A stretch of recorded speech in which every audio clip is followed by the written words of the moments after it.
Hi, this is Satish Venkat Subbu. Welcome to cybermithra video series. Today I am going to try to give some hope to the cyber victims that they can also have a happy ending to whatever crime they have faced or incident they are facing, that provided they follow the suggestions I mentioned in my video or act in as soon as possible or in the golden hour they call it, okay, without wasting any time, and provided some luck goes with their way. Okay, and I'm going to do that with the help of 4 real life incidents. The first question most cyber victims have is basically whether I will get back my money or not. Okay, and there was in Karnataka, the Home Minister in the Vidhan Sabha Assembly session kind of gave out some interesting statistics for this year, okay, where he mentioned that for the first 6 months of 2023, 65 crore rupees have been looted from the cybercrime victims, and out of which 26%, that is 17 crores, have been recovered or has been stopped from being moved out of the cyber criminals account, okay, and out of which 65 lakh has been paid back to the victims of the cybercrime till June 30th of this year. Okay, what this tells is basically it is not easy to get your money back, but it is not impossible also. Okay, so that's the silver lining. The second most common question which cybercrime victims have is whether I can get out of the blackmail or intimidation or sextortion threats that these cyber criminals put on me. Okay, and for both these two questions I am going to give from my own experience 4 real life incidents, 2 each for each questions, okay, about how they got happy endings to their situations. Okay, in the first situation what happens is one Saturday a retired bank employee gets a call, okay, and in that call the name of the caller and the profile or the logo of that caller matches the bank's logo, okay, and he in the call mentions that your account will be blocked if you don't get your KYC updated, and he also goes ahead and kind of informs that I can help you with the KYC update. We have some details but we require little bit more details, and since they think that it is from the bank, they go ahead and give him the details.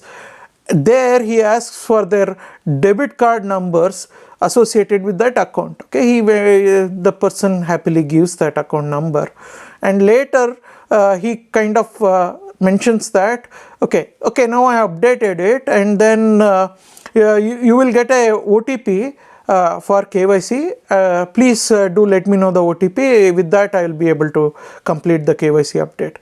These people, without verifying what that OTP is for, give that OTP to that person.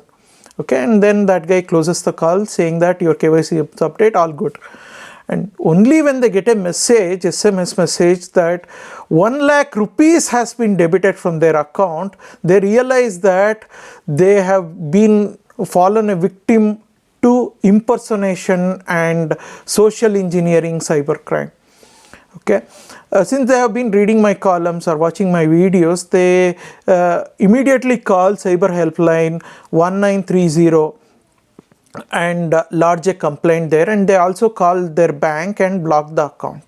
Okay, and the bank does some preliminary verification, and then they issue the insurance form which they fill in, and within couple of days they get back the amount, because they lodged a complaint and called the bank within an hour, and so it's a golden hour. There is an RBI circular on that. You can find the link to that in the video description below. Okay, so she gets back her money. In the second incident, one evening, a woman in Bangalore gets a SMS that there is some backlog in your KB Karnataka Electricity Board account, which you need to pay. If you don't pay, then your account will get automatically cut today evening. Fearing which, she calls the number which is mentioned in that SMS message. The person on the other side kind of gives her the correct number, RR number or the account number, and then mentions that 15 rupees is pending in the account, and it's a system generated process which automatically disconnects the connection. So if you pay that 15 rupees, then I can do something and help you from not getting your account or connection not getting disconnected. She thinks it's only 15 rupees, let's pay.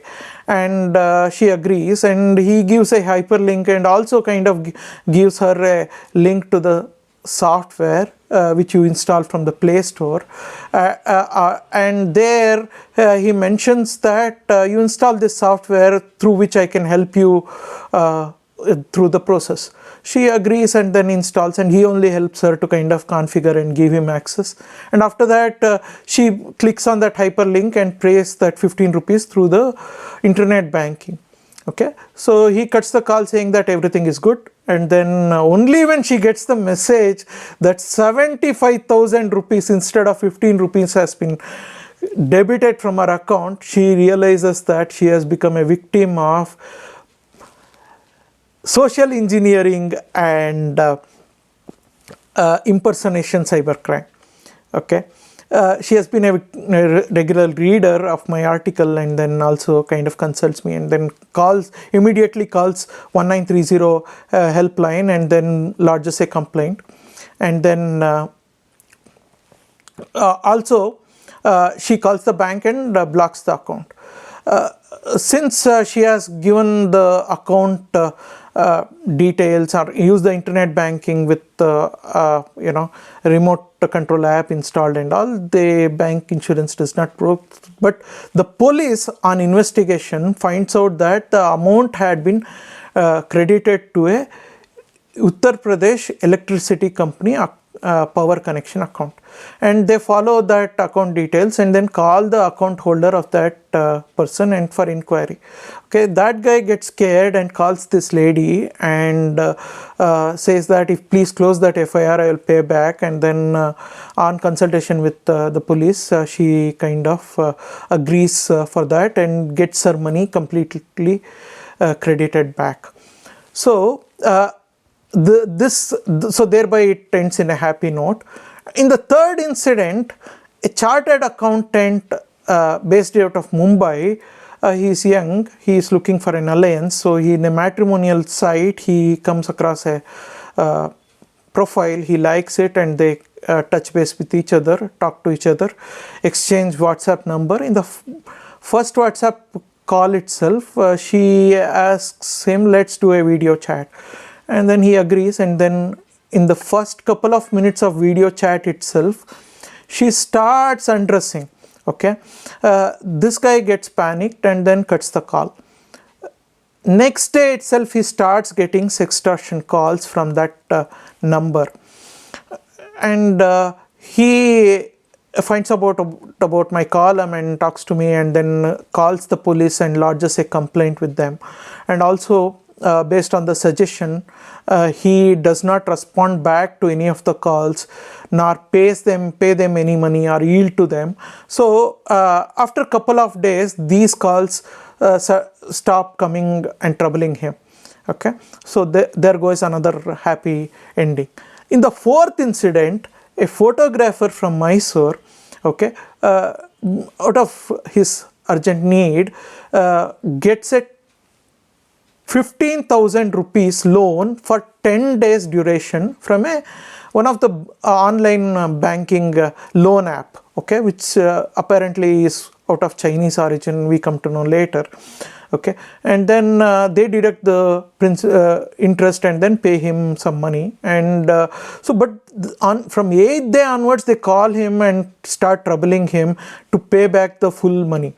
And they also call multiple times, so he gets fed up from those calls, and then he pays back the complete amount the next day itself.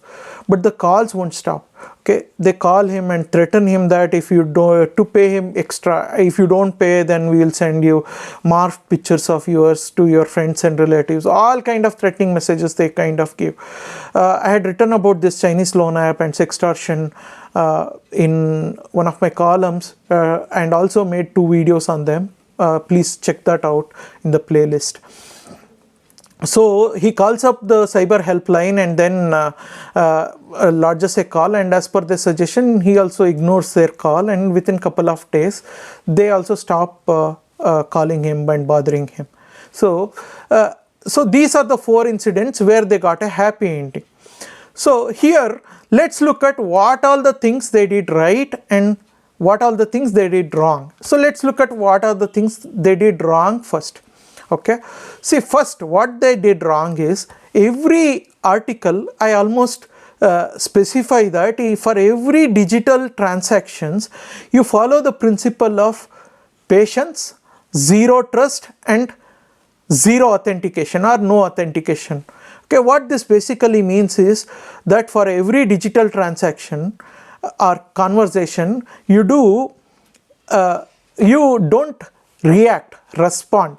Okay, listen to what the person understand and then respond, and don't trust him at all. Okay, first authenticate before giving and whether they are the right people, and then before giving him the information. And then second thing is, never install any software or click on a hyperlink or scan a QR code given to you by strangers. Okay, and if you have to pay to a number always. Never do via UPI. Never do a scan or click on a hyperlink. And then if you have to give OTP, check what that OTP is for before giving it to them.